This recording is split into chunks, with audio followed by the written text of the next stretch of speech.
Niall, thank you. I'm in the restaurant above the weighing room with Daryl Jacob, with Alistair Coe, who's the head chef at Carlisle Racecourse, and with the wine tipster, and Alistair's also the chef in this fine restaurant. Well, when you're in the weighing room at Aintree, you had no idea this is here, right? This is absolutely crazy here. I've never actually knew there's a restaurant above the weighing room. That just goes to show how oblivious us jockeys are. We come in from the car park, into the weighing room, out to the course, back into the weighing room, straight into car and go home. It's absolutely beautiful up here. Mind is blown here. Mind blown. Yeah, no, this is great.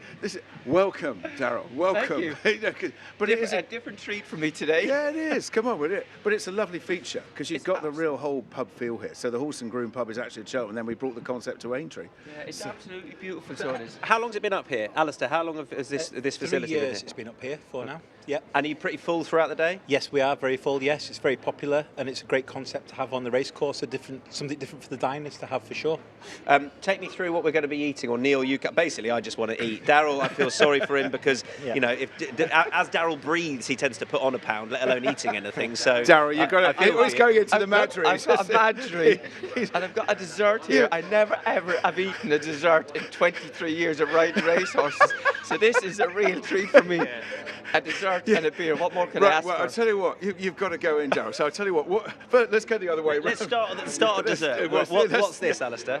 So for Daryl, you've got a lovely Biscoff cheesecake. So nice Biscoff crumbs at the bottom there, caramel sauce, lovely cream cheese there, and then you've got a nice little Biscoff biscuit just to add another texture to it all. You can tell he doesn't eat many desserts because he's picked up a fork, so that's a good start. No, you're all right. You can enjoy this moment. I really do. In you go. He's gone in. I mean, God, look at that. That's full tasting note, Daryl. That is actually, that's heaven. That's heaven. Just, to be honest, just give up riding, mate. Just eat. Just so much. It's a nicer life. And you can wash it all down with the Madry. Why have you got us a Madry, Neil? Well, because I think Daryl just said to me, he said, look, I'm going to have a glass of wine, but actually I like rosé, but I thought I want a thirst-quenching lager to have a Madry, you know. You're happy, aren't you? As with everywhere, it feels like, because I'm the sort of guy that walks in and I go, what pale have they got? Yes. I'm one of those sort of beer, I don't know what to call myself.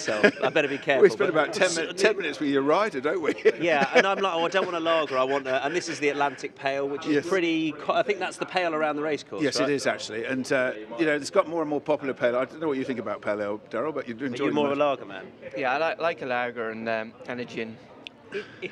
And gin. In all seriousness, like if you were to have a couple of pints of an evening, would you just wake up heavier the next day? Yeah, naturally. Yeah, I would be, obviously, because a lot of my time, I spend a lot of my time on losing weight to get to the weights.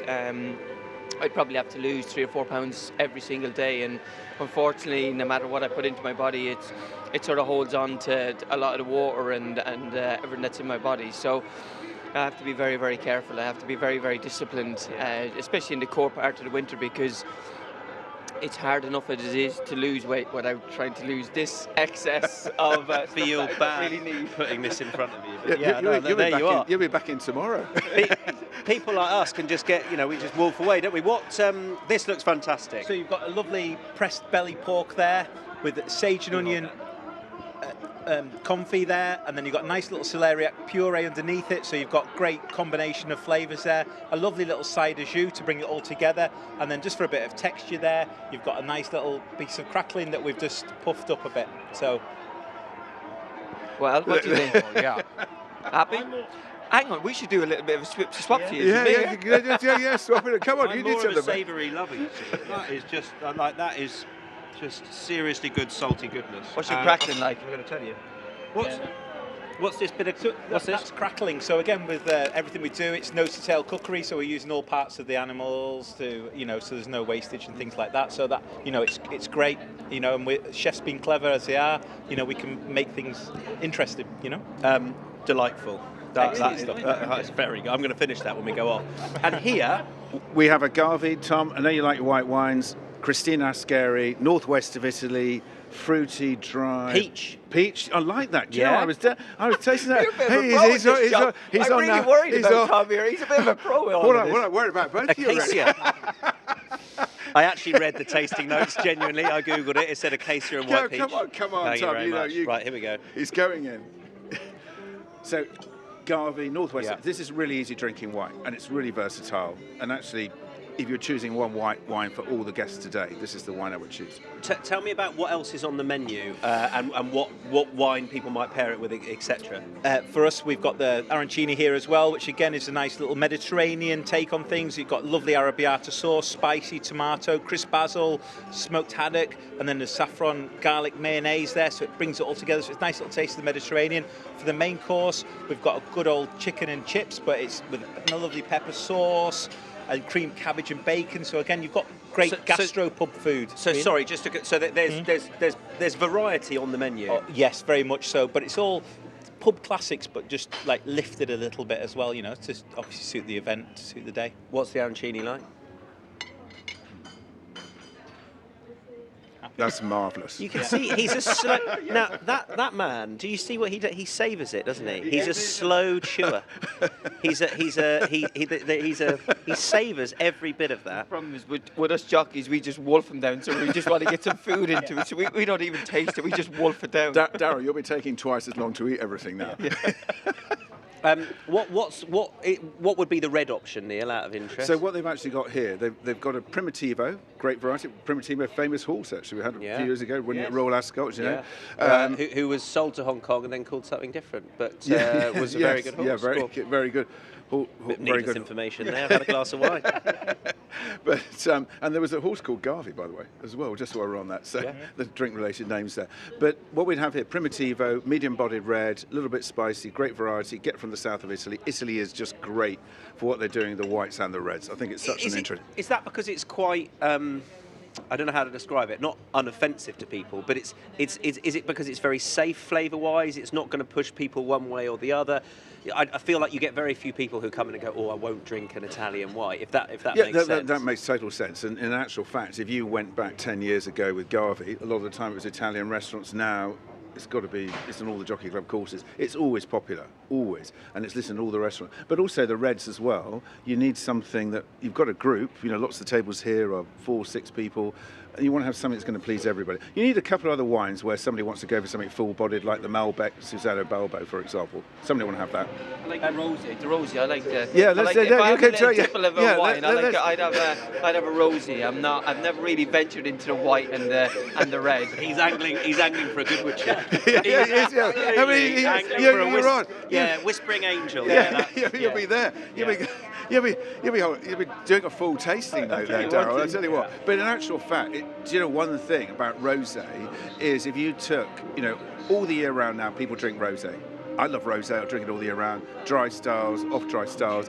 You're at Cheltenham in November meeting and you see all the rosé sales. Why is that? Is there a reason for it now, or? I think we've just become more relaxed about when we're going to drink wine. It's like in the past, it was like must have rosé in the summer, Valentine's Day, and people are going, this is just a great drink. I really enjoy it. And a lot of the wines, there's the standard wines, just really moved up. I went to a winter drinks thing and took a bottle of Rock Angel, which is the slightly punchier Whispering Angel, and it went down a storm. It was great. And no, I didn't pay for it.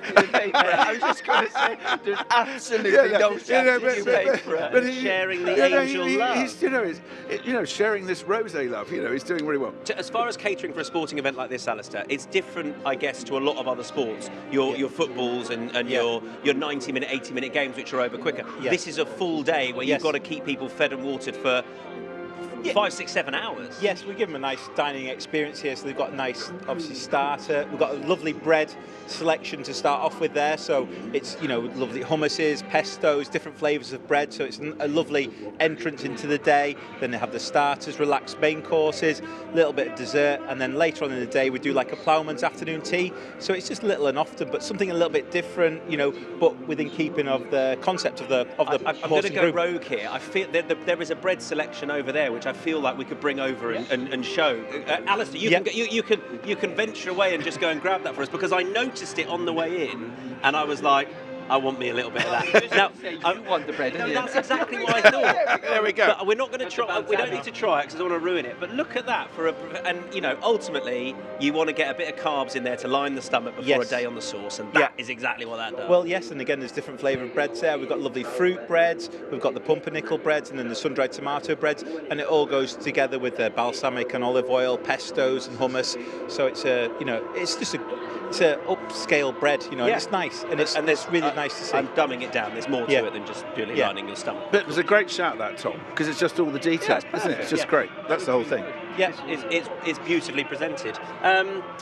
Any tip for us today? The wine tipster. Chianti Classico. Come on. Here we go. You see what? Yeah, I you see know. what he But did there?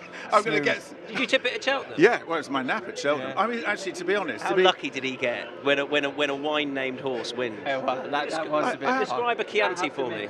Bassey was sublime on him He that was day. good, wasn't he? Really suits David Bass that side Yes. of riding. Yeah. No, actually, And I was delighted for David Bass actually it was because great. we were getting murdered by the Irish horses, and actually that was a real uplift to the whole English Delima that day. But it was a great ride and good horse. He's a good Back horse, up and today. actually, just to say, I did start following when he was hurdling, and I did put him in my 10 to follow this season.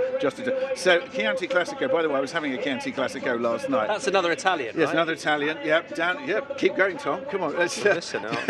You sound like as if you're a bit of an expert. I was Really drinking Gavi last night again, and the reason was because I was the first in the bar, and we had about 6 people joining us, and I thought, well, what shall I get that I know everyone's going to drink? Yes. And a Gavi seemed to fit the bill. Perfect. And actually, Chianti Classico, so it's medium-bodied, Tuscany, Sangiovese is the main grape, and it's just great. So here we go. Christina and Sherry, thank you. This is delightful. Alistair, thank you ever so much. I'm going to finish this off. You stay there and we'll do a nice little cheers. Daryl, you don't have to finish that. You're fine. But a delightful restaurant above the way. Andrew, I'll finish that though. That's going down very well. Angus, cheers. Cheers, Angus.